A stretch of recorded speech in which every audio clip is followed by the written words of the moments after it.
Shiva, Economic Advisor, Shri R.K. Paramar, Economic Advisor, Shri G.S. Negi, Economic Advisor, Ms.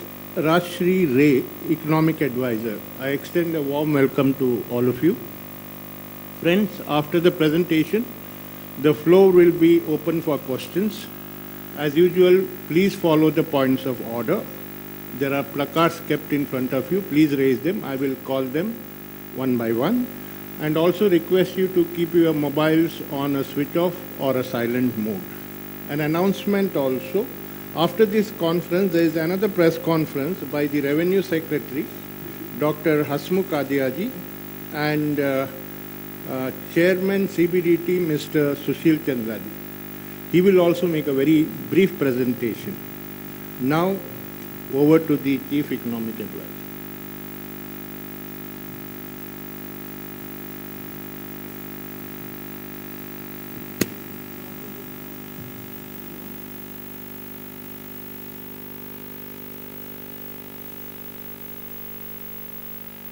Oh, sorry.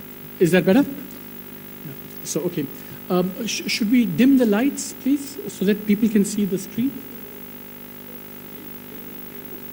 So, do we privilege the TV cameras or the people here? Anyway, first of all, I like. Do we privilege the TV cameras or the people here? First of all, I'd like to thank all of you for coming, for all of you here, all of you watching on TV, and hopefully many of you watching on Facebook as well, where this is, I'm told, live. Mr. Malik, it's live on Facebook, correct? Yeah? On the Ministry of Finance webpage, it's live there too. This is obviously a very important day for all of us in the Economic Division, and hopefully it's a very important day for all of you as well, because, you know, it is a really massive document we've produced this year. And I just want to remind you that this is just the first installment. So this beast has come in the first installment. It's going to be as big in its second installment sometime during the summer. Such a document would just not be possible, of course, without contributions from scores, I would say even hundreds of people this time. If you look at the list of acknowledgements, I hope we haven't excluded anyone, but there have been people from all over the world, private sector, public sector, academia, within India, all over India who've contributed to this. And I really do want to thank them on behalf of the Economic Division. Of course, this is the collective product of the staff of the Economic Division who deserve a lot of gratitude and congratulations. In particular, I want to thank the coordination unit headed by Archana Mathur, and also especially to Mr. Abdul Karim and Anthony Syriac for shepherding the process through the actual physical publication. I want to thank all the members of the Office of CEA who worked very, very hard for a very long time to produce this. There are two people in particular I wish to thank without saying that other people are not important. Everyone's been very important. All chief economic advisors need their own chief economic advisor, and mine is Josh Feldman, who has really expanded the bandwidth of the division, the Office of CEA, and my own bandwidth. Heartful thanks to Josh. And my last but not least is I think I have to thank my fantastic boss. I call him boss, but he's actually the finance minister of the country. He has not only provided support and space to allow this to happen, but I think he will also have to be a shield for me when the reactions come in from all of you today and tomorrow. None of this, it goes without saying that none of this would be possible without the Honourable Finance Minister, and we're all deeply, deeply indebted to him for all the encouragement, support and guidance that he's provided. It's a long document. The presentation is going to be a little bit long. I beg your patience, your attention. I hope you'll be rewarded. If I see any of you, your heads dropping, I will start moving quickly. First of all, I want to begin by saying, what should be the aspiration for an economic survey? a lot of stuff has recently been written on the economic survey. What should it be about? And here I can do no better than quote one of the greatest economists of all time, John Maynard Keynes, who said, he said this about economists, but I think it's true about any good survey as well, that it must try and do everything. It must draw upon mathematics, history, philosophy. It must study the present and the past. And very importantly, it must be purposeful and objective, and its authors must be as aloof and incorruptible as artists, yet, like grubby politicians. So we have to try and do everything. And Amitabh Bachchan, I think, says this more colorfully, I think, when he says, isme drama hona chahiye, tragedy hona chahiye, comedy hona chahiye, sab kuch hona chahiye. And that's what the survey, I think, tries to do. We've probably fallen short of these lofty standards, but that's what we've tried to do. And that must be the aspiration for all economic surveys. Okay, the structure of the survey, it comes in 4 parts. Just to kind of entice and tease the reader, there's a section called 8 Interesting Facts About India that you probably didn't know. So those who are, attention challenged, they can just go to that. But apart from that, there are 3 sections, what we call the perspective, which is a kind of big picture take on the economy, short term and medium term. Then what we call the proximate, all the pressing challenges in the short term, and then the persistent, all of the medium term challenges. Obviously, this is a forward-looking, ideas, analytical-based document. There will be, as I said, a review coming later in the summer. But I do want to emphasize that this is a government document, absolutely. But it also aims to provide objective analysis. And what Keynes said and what the finance minister has kind of provided the space for is to be both purposive, but also dispassionate and objective. This is what we try and do. This has a lot of material, 14 chapters, a lot of it with medium-term issues as well. But today, given the constraints of time, I'm going to focus mostly on, what are some of the more pressing short-term issues. But I do hope that all of you, after, splashing headlines tomorrow, will go back and read, some of the other chapters as well. And there is a lot of food for thought here. So today's presentation, I'm going to go review developments. I'm going to talk to you about the near-term outlook, including the impact of demonetization, discuss the short-term challenges, and then conclude with some medium-term challenges as well. Okay, if you look back on the last year that's gone by, I would say that it's been characterized by robust macroeconomic stability. I'll explain how. There have also been a very impressive set of reform achievements. I will just highlight them. And of course, you cannot ignore 2016 without focusing on what have been absolutely tumultuous external developments.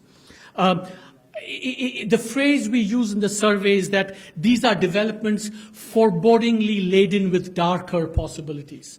Darker possibilities of trade tensions, darker possibilities of retreat from globalization around the world, and of course, much more fundamental questioning about how countries should run their economies. And these are mostly happening in advanced economies, but they're going to have their repercussions on India as well. And chapter 1, the overview chapter, has some implications for India as well.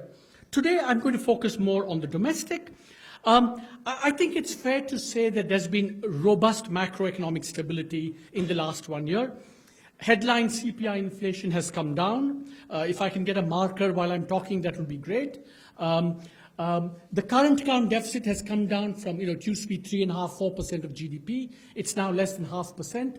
Reserves are at their all-time high. And I think it's important to emphasize on the external front that last year, 2016, we've survived 2 major shocks. One, the FCNR redemptions that people, now can forget because it went so smoothly. And second, also, the volatility from both the US elections and demonetization. I think externally we've weathered that very successfully. And of course, on the fiscal front, it's a story of steady fiscal consolidation and acquisition of acquiring credibility. So And of course, if you look at FDI inflows, they're at a record high in the second quarter of last year. It was about 26 billion, all-time high, reflecting how investors perceived the Indian economy. I do want to emphasize here that macroeconomic stability is easy to overlook and become complacent about. But it is absolutely fundamental to anything and everything that any government wants to do and is able to do going forward in terms of meeting the long-run goals of growth, justice, and employment. Just to remind you, you kind of notice macroeconomic situation when you don't have it. And let us, just want to remind you how things felt in July, August 2013, when we did not have macroeconomic stability. We were close to crises, we were clubbed with the fragile five kind of basket case emerging economies, and everything was heading south, investors were fleeing, and today as we look back, we've put that considerable distance behind us, and it's easy to overlook that because now we're in a good situation, but we should never take this for granted because macroeconomic stability is the kind of base from which everything else follows. Now, of course, this is a chart on how GDP growth has behaved. You can see that real GDP growth has increased but stabilized. Nominal GDP growth declined last year and has come back up. And I would insist that, especially at a time when the CPI and WPI were diverging so much this year and last year, at last it's caught up, nominal GDP growth was an important indicator to monitor.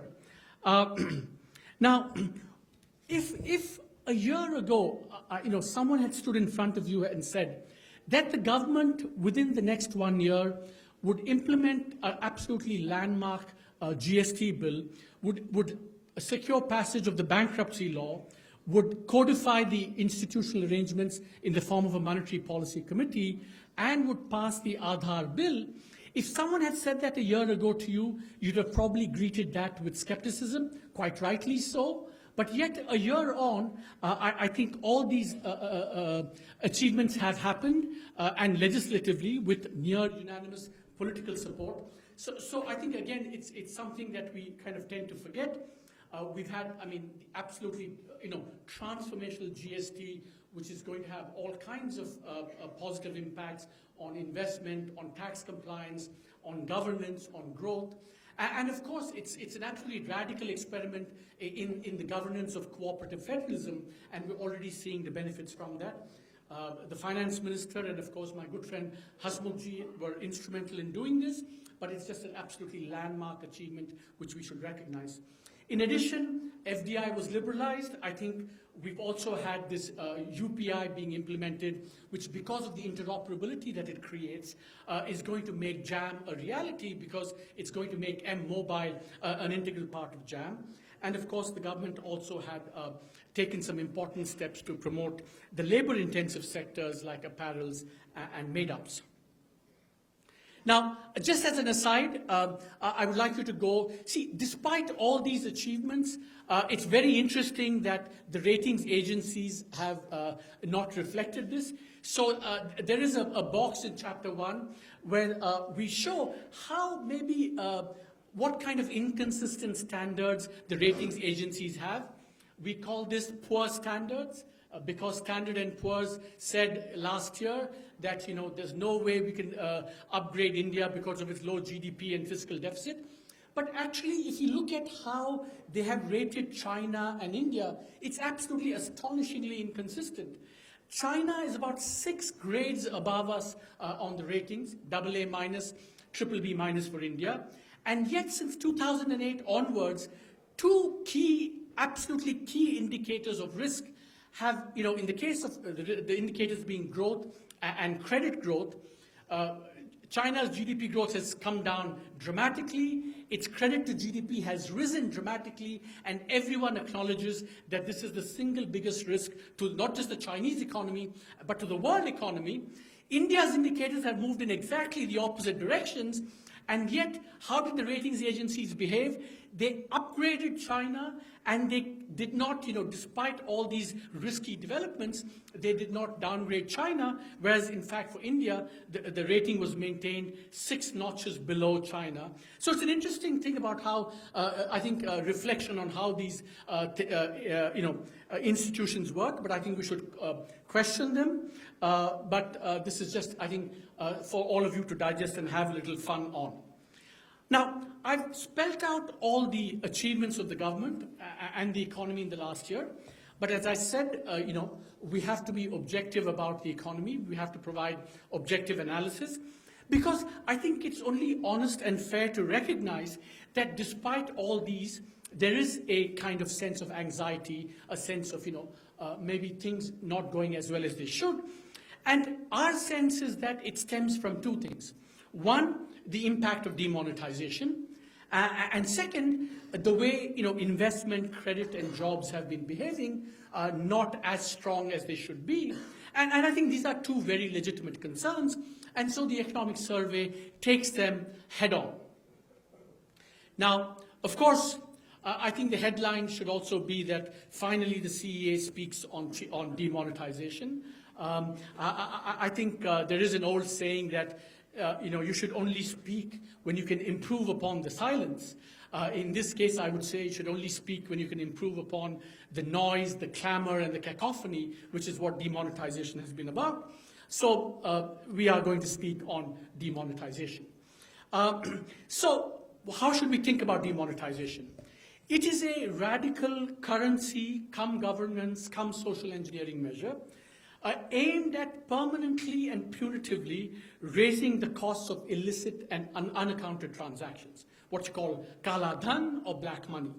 I think at its core, that's what it's about. I mean, you can flesh it out in terms of counterfeit, this, that, and the other, but we're trying to kind of cull out the essence. I think it's also fair to say that the public debate on demonetization has raised 3 issues.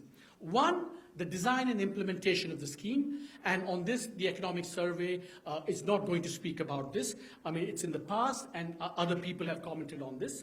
Second, on the costs and benefits, and third, on the broader implications for future economic policy. Now, I think everyone, now I'm going to talk about the costs and benefits. I think it's fair to say that there have been short-term costs which are real and significant. I think there has been hardship and inconvenience imposed, especially those in the informal sector. But there is also the potential for long-term benefits. And in the chapter 3, there's an elaborate discussion of what the potential long-term benefits can be. I think it is likely to increase financial system savings because in equilibrium we expect that cash to GDP and cash deposits should decline. Corruption couldn't be expected to decline. Black money similarly. I think already you see the increase in digitalization of the economy. You can also see early evidence that real estate prices have come down. In the long run, all these measures should improve GDP and tax collection. And of course, a lot of this is also going to depend upon the follow-up actions that will be implemented after demonetization. And I will spell those out a little bit later. Now, I think that it is really, really important to understand, part of the reason one should be a little bit careful and cautious about examining the impact of demonetization because it is analytically a very, very unique experiment, not just in India, but probably anywhere in the world, because it is a very unusual monetary experiment, and people haven't grasped what is so distinctive about it. And I think it represents a structural break. No real models exist to kind of model this and say, oh, we know this happened in the past, and we can use that to project the future, because you simply can't. It's something very, very unique. Now, and I am absolutely sure that, 5 years from now, there will be 50 to 100 PhDs just on this dimension of India's experiment with demonetization. And what is that? What is so unusual? Demonetization actually has affected different forms of money very differently. So in the chart on the left-hand side, we show in red what happened to one form of money, which is bank deposits, and in green, we show what happened to the other form of money, which is cash.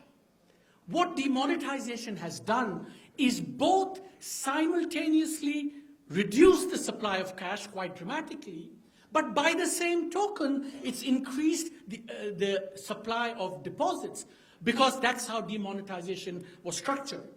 So it's affected different forms of money very differently. And on the right-hand side, you can see what the price consequences of that are, because the price of one form of money, demand deposits, G6, etc., have come down quite dramatically. The lending rate has come down by about 90 basis points. The G-Sec rate came down, I think, initially by about 60. It's recovered to some extent.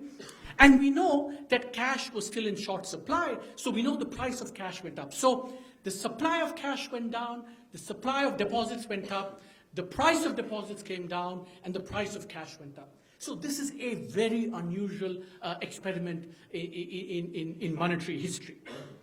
That is why I think we have to be really cautious about assessing what its impact is going to be. So first, let's turn to the green line, the cash impact. And here, the first piece of, I think, news I want to give you is that the currency squeeze was less severe than commonly perceived. On the left-hand side, you see what everyone thinks was the supply of currency in circulation. On the right-hand side is our estimate of the currency in circulation. They're drawn on the same scales, and what you can see is that the decline on the left-hand side is actually much greater than the decline on the right-hand side.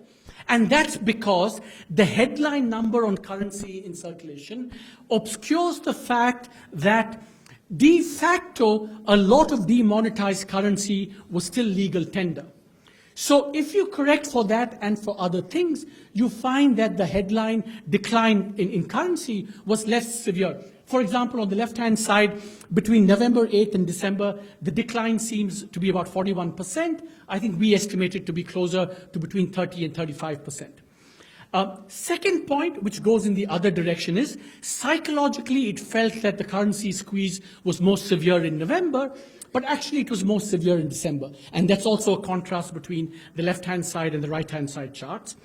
And finally, of course, the most important thing, if you look at the right-hand side chart, is that since end December, I think we're well on our way to remonetization, and in a month or two, we should be close to full remonetization of the economy. And so this is a very important, kind of set of analysis that we have in the demonetization chapter. Okay, now is kind of, what everyone is, what do you think is the GDP impact? And I think analytically, again, thinking about this carefully, cautiously, you can kind of see that demonetization has an effect on aggregate demand, because remember, if liquidity comes down, the ability to transact will come down. It also affects aggregate supply, because in some cases, cash is used as an input to production. I mean, in agriculture, for example, you need cash to pay labor. So if you can't pay cash, you don't have an input to production, and so supply can be affected down the road.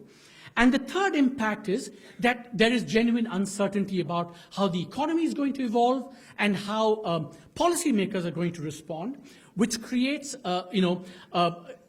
uncertainty about how consumers are going to make their consumption decision, how firms are going to make their investment decision. Should you consume now or later? How much? Etc., etc. So this is kind of analytically how one should think of the short-term GDP impact. And therefore, in coming up with a number, we have tried to use, as far as possible, indicators that give us a sense of how demonetization has impacted. Here too, there are 2 or 3 complications. One, there's a lot of anecdotal evidence, of course. They went down, this city went up, rail traffic went down, etc., etc. But for us, the challenge is we need high-frequency data. It has to be macro data. It can't be, Tirupur this happened or in Surat this happened. It has to be macro data. And what people don't realize is that since it happened in November, there's a kind of Diwali contamination. Did it go up or come down? Diwali happened when this year, when last year. It really affects how you, assess the cash impact and the impact on the economy. So what we've tried to do is put together 5 or 6 broad, high-frequency macro indicators to see the kind of before-after demonetization effect. And the bottom line is that the evidence is quite mixed. On the one hand, you have wheat sowing, agricultural rabi crop sowing, wheat and gram, which have done way better than last year, than the 5-year average as well. Wheat is up 7%, gram sowing, the main pulse is 10.7%.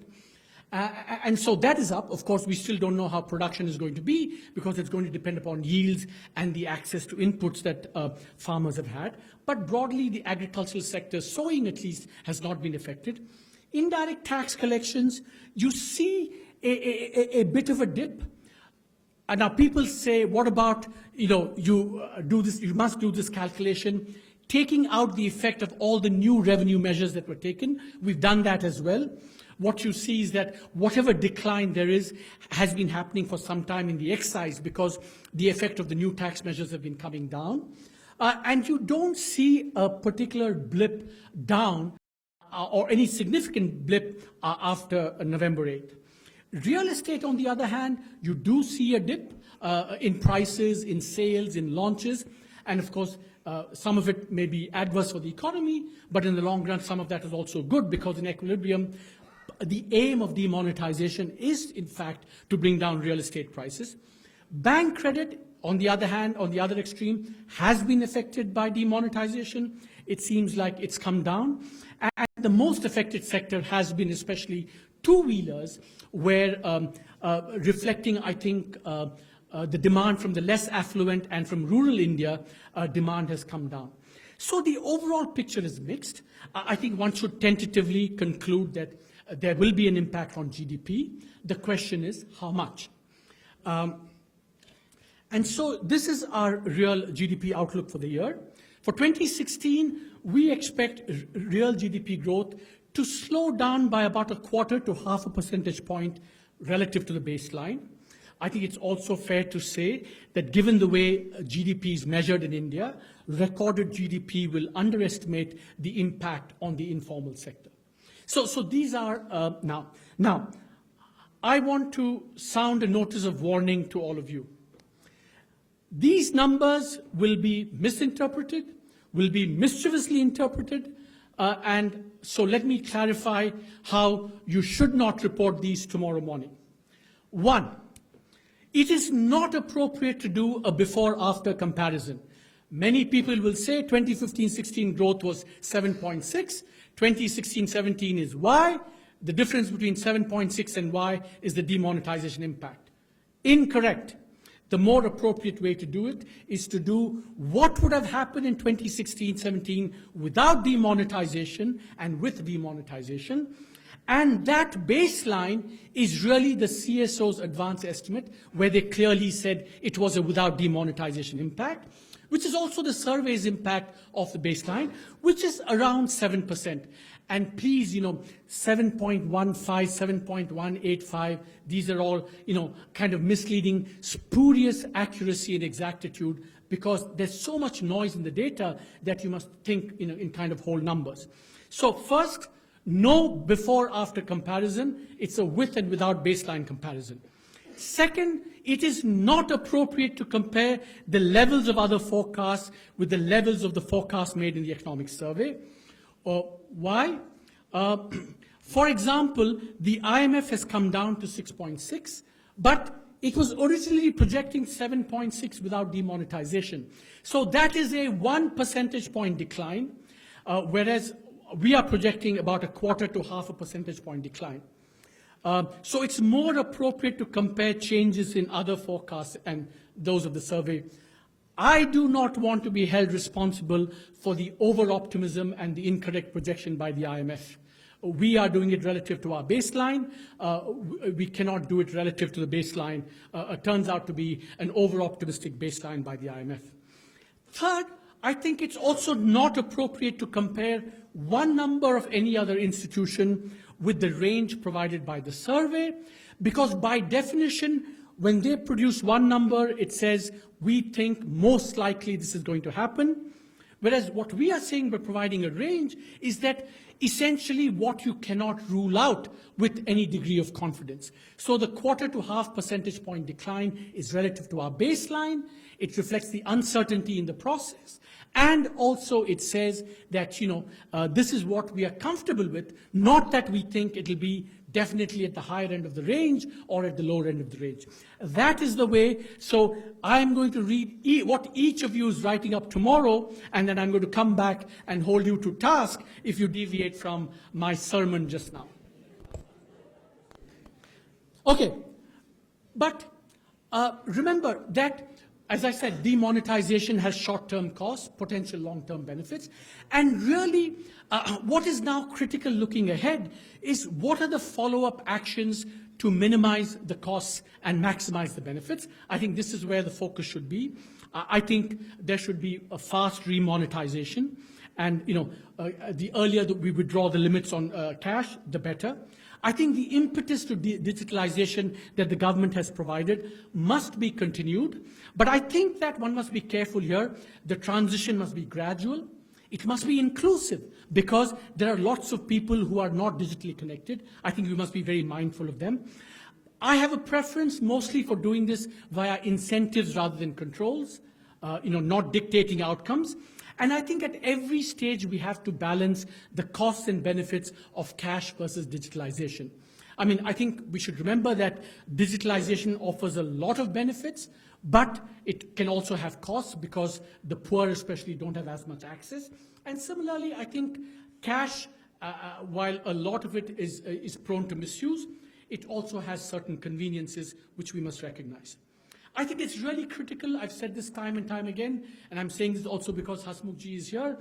I think an absolutely natural follow-up to GST is to bring land and real estate into the fold of the GST, which will that one source of Kala Dhan, black money, which is real estate, bringing that into the GST with all the self-compliance that happens would be a huge benefit.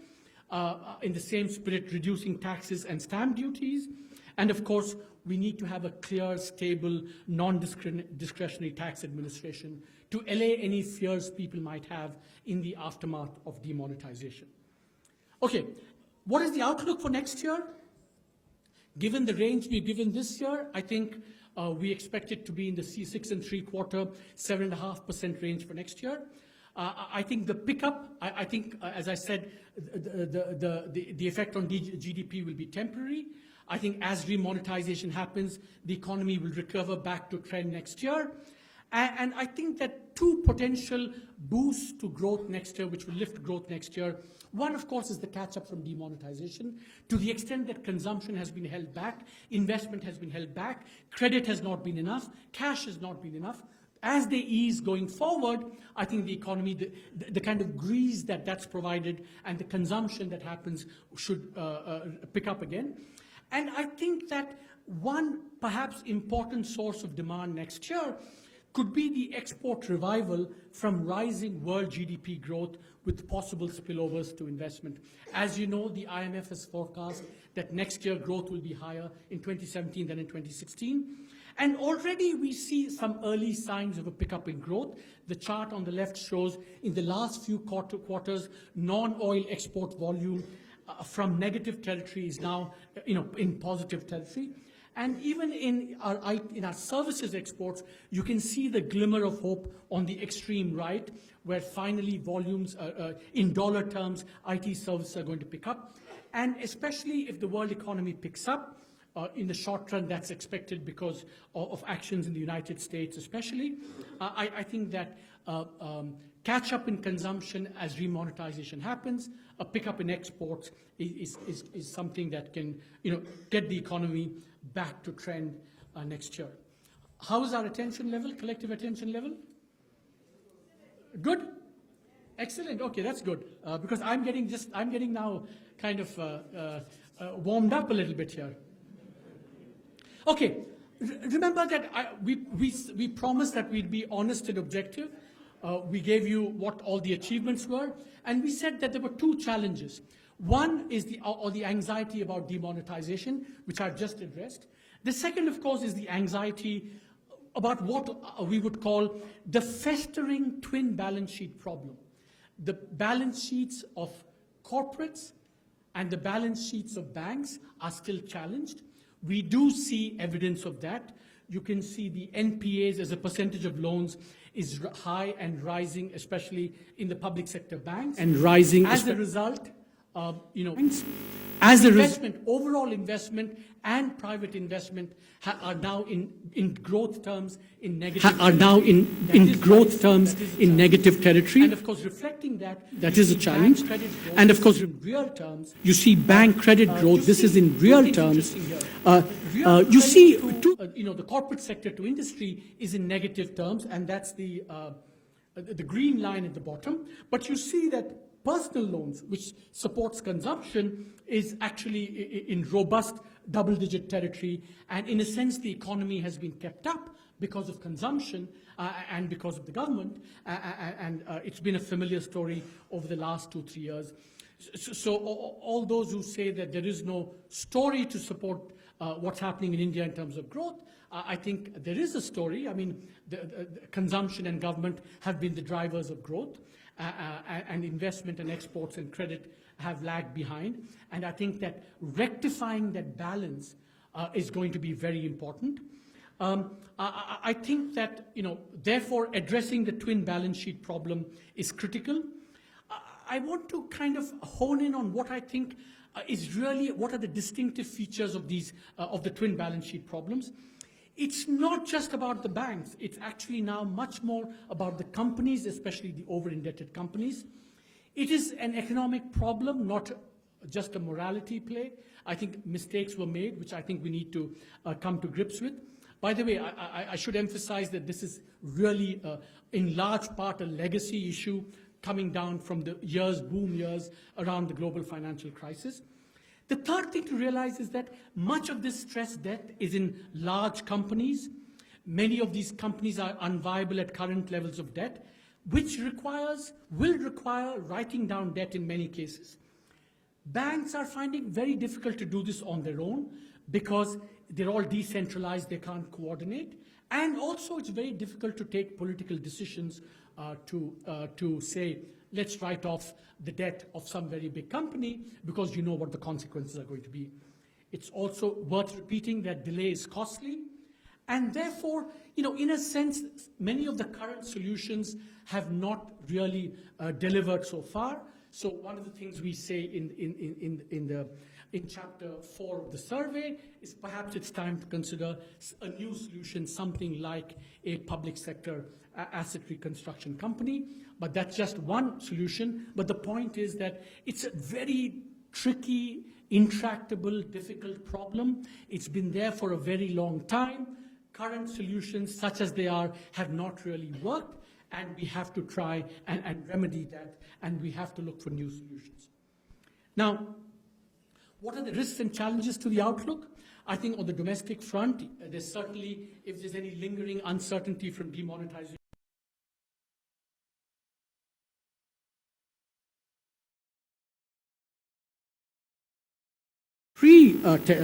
sources of risk. I think oil prices could go higher. Of course, subject to a cap of about 65, because at about 65 or so, shale oil production comes on. So there is a natural kind of lid on oil prices, but I don't think we want to get to that and to test that, because as oil prices rise, our macro fiscal inflation do get more difficult, and I think that can challenge us. I think the other big risk is escalating trade tensions. I think, China is still, with a lot of underlying vulnerabilities, a source of systemic risk. There could be trade tensions, and of course there could be a resurgence of protectionism. All of these will affect the outlook and are risks to the downside of our outlook. The upside potential of course, is that, I mean, if the world economy in the short run picks up, I mean, and exports continue the trend that I showed you, then it's possible that the outlook could be better than what we've projected so far. Now, I have only covered so far probably 3 or 4 of the 14 chapters. I am not going to cover the remaining 10 because I'm sure I will lose you by then. But I do want to cover one. But before I do that, I also want to say that there are many more chapters in terms of what we need to do for the textiles and leather sector. How should we think about fiscal policy at the center and the states? How should we think about, is there a natural resource curse in India? Is there an aid curse in India? How should future finance commissions treat transfers going forward? What do we think about, whether India is one market? I think there's some very exciting new research on the fact that India is a new market. You'll see a piece tomorrow on that. We've done some really, here I'm being immodest on behalf of my colleagues. We've done some absolutely cutting state-of-the-art research to show, to actually puncture all perceptions about how, India is a kind of barrier-riddled economy. Trade within India is very, very high. People moving in India is so much higher than people think. About 9 million migrants move across India for work today. It's almost double what people think they are. So there's a lot of research out there that I would love for you to go and read. But I do want to focus on one other medium-term issue, which is that everyone and his uncle has a view on this. So do we. But I think they have a view because they think we're going to come out with a view, which I'm going to give it to you now, which is universal basic income. And the chapter is written up, I hope you'll go and read it, as a conversation that Mahatma Gandhi might have had, that you could have had with Mahatma Gandhi, or that he might have had with himself. I actually presented this on October 2nd at Sabarmati Ashram, where I was invited to come and speak. And he would have been genuinely conflicted by the idea. I mean, so it's not that he would have bought into this. And the chapter, in a sense, gives a sense of that, pros and cons. I think UBI, first of all, is a very simple idea. It's based on 3 principles: universality, everyone gets it; unconditionality, you don't have to do anything to get it; and agency, you don't get it in any particular form, like, only if you get it in terms of cash, in terms of food, in terms of government buildings, etc. You get it, as cash. Now, the key merit of this is that it has the big potential to improve upon weak targeting of current schemes. And here, again, my team have done some new and really excellent research, which kind of is captured in these 2 charts. So the map on the left shows where do you see the most poor in India? And that's the red. So red is a lot of poor, green is very few poor. And the right-hand side shows what is the shortfall of spending in government programs that goes to those districts. And you see that the color pattern on the right-hand side is very similar to the pattern on the left-hand side, which basically is saying that, wherever there are more poor is precisely where you have a shortfall in spending.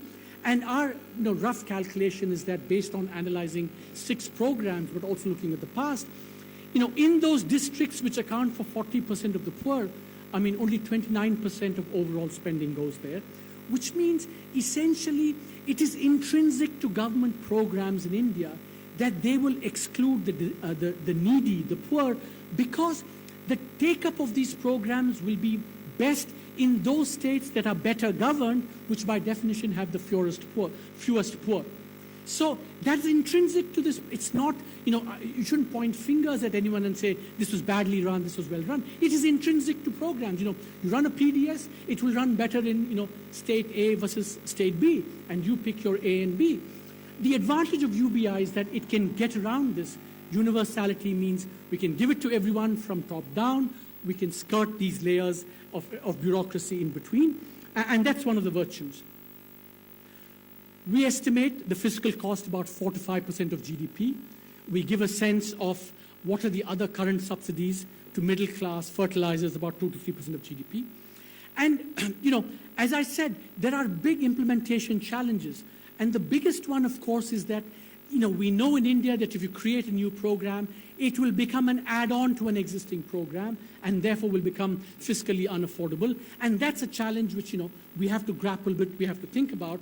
So what we say is the principle should be de jure universality, but de facto quasi-universality, i.e. you try and exclude the very rich and those who are obviously not in need of this money. We also think it should be done in a gradual manner. It should, respect choice. It should lead to replacement of existing programs. And the prerequisites, of course, to have a functioning Jan Dhan system. And I think it would help if the center and the states could cooperate on this program. But I want to end on this UBI. I think it's a very radical new idea. But again, please do not misreport the survey as saying that the survey is advocating UBI. What the survey is saying is it's a very new, compelling idea. It has a lot of challenges. So it's an idea whose time is ripe for further deliberation and discussion and not necessarily for immediate implementation. So again, that's where we come out. Now, finally, I also said I'll deal with the medium-term challenges. I think if you step back and look at India for the last 25, 30 years and see where have we come in terms of our underlying vision of the economy. And I think the broad understanding is that, between 1947 and 1991, we were socialist. After that, we've abandoned socialism, and that's where we are. I think that's in some part true, but it's a little bit of a caricature. But I think it's interesting to take stock of where we are. I think if you look at, some of the broad parameters of the Indian economy, by the way, we're an economy today that's more open to trade than China. This was astonishing news to me when I first saw this about 2-3 weeks ago. On the first chart, you compare the trade to GDP of India and China, and you can see the red line, India is now above China. So India is a bigger trader, more open in that sense than China. In terms of capital, openness to capital flows, we're middle of the pack. In terms of a very big public sector, I think we're big, but not much bigger than many other countries. The chart on the right shows that we're in the middle in terms of public sector assets. And even in terms of government spending, which is the third chart there, we're kind of in the middle of the pack. So if you step back and say, is this a protected economy? Is this a socialist economy? I think we've come a long way. We're open to trade. We're open to capital. Government is not necessarily very intrusive. And the bottom chart shows that for a democracy over 35 years, we've actually done very, very well, probably amongst the fastest growing democracies in the last 4 or 5 years. And yet, I think 3 what we would call meta challenges remain. Meta meaning in some ways much deeper and more profound than anything else. In chapter 2 of the survey, which I would urge you to read, the chapter is called The Economic Vision for a Precocious Cleavaged India. We think there are 3 fundamental problems, meta challenges. Inefficient redistribution, I gave you a sense of that. There's still a certain ambivalence about the private sector and property rights. And I think state capacity still needs to improve considerably to kind of especially deliver essential services like health and education. I think on the states on their delivery of health and education have not made as much progress as they should. I don't even think there's a dynamic in India, the competition between states dynamic, which is very powerful when it comes to attracting investment, talent, boosting FDI. That competitive kind of juice between the states is not flowing in terms of, my state delivered a better health system and that becomes a model for everyone. I think that's a challenge. We give several examples of what these mean, and I think that's where I think if we want to go from, say, 7.5 to 9 and 10, I think in some ways many of these challenges will have to be overcome. So I think let me conclude by saying that a robust macroeconomy, important reforms, especially the transformational GST, the short term. I've been through the anxieties about demonetization. I do think there's a short-term challenge about how to revive private investment credit and exports in order to boost employment creation, because as we all know that with India's demographic dividend, I think the central challenge is job creation. And then, of course, there's also the medium-term challenge. And I always like to end with a quote from the survey. which I want to read out. Looking further ahead, societal shifts. I think that overcoming these meta challenges, it's not about vested interest per se, or political will, etc., all the normal things that you think about. I think we require deeper societal shifts in ideas and narratives to overcome these meta challenges. In the aftermath of demonetization, and especially at a time of gathering gloom about globalization, articulating and embracing these ideational shifts will be critical to ensure that India's sweet spot is enduring, not evanescent. Thank you very much.